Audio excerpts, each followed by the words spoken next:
Hey guys, আসসালামু আলাইকুম। আজকে আমি বানাবো চালের লাড্ডু। প্রথমে আমি এক বাটি চালের গুঁড়া নিয়ে নিলাম আর সামান্য লবণ দিয়ে দিলাম। তারপর ভালোভাবে কিছুক্ষণ নাড়াচাড়া করলাম।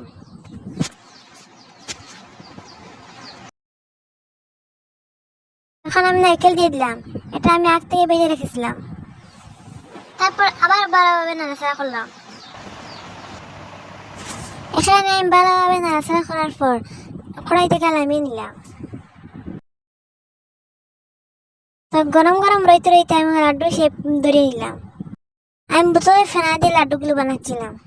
হাত দিয়ে বানাতে পারতাম, কিন্তু এবার দেখতে সুন্দর লাগে সেই জন্য এইভাবে বানাচ্ছিলাম। এখানে আমার মাও বানাচ্ছিলেন, তো আমি ভাবলাম মাকে একটু হেল্প করি, সেই জন্য আমিও কয়েকটা বানালাম। তো আমারটা থেকে মাছটা অনেক সুন্দর হচ্ছিল, কারণ আমি তো প্রথম বানাচ্ছি সেই জন্য। তো ফাইনালি আমার বানানি কমপ্লিট। তো দেখো কত সুন্দর লাগে দেখতে, আর চা দিয়ে খেতে অনেক ভালো লাগে। তোমরাও ট্রাই করে দেখো। এই লাড্ডুগুলি আবার খেলে বারবার খেতে মন চাইবে। তো দেখা হবে নেক্সট ভিডিওতে। আল্লাহ হাফিজ।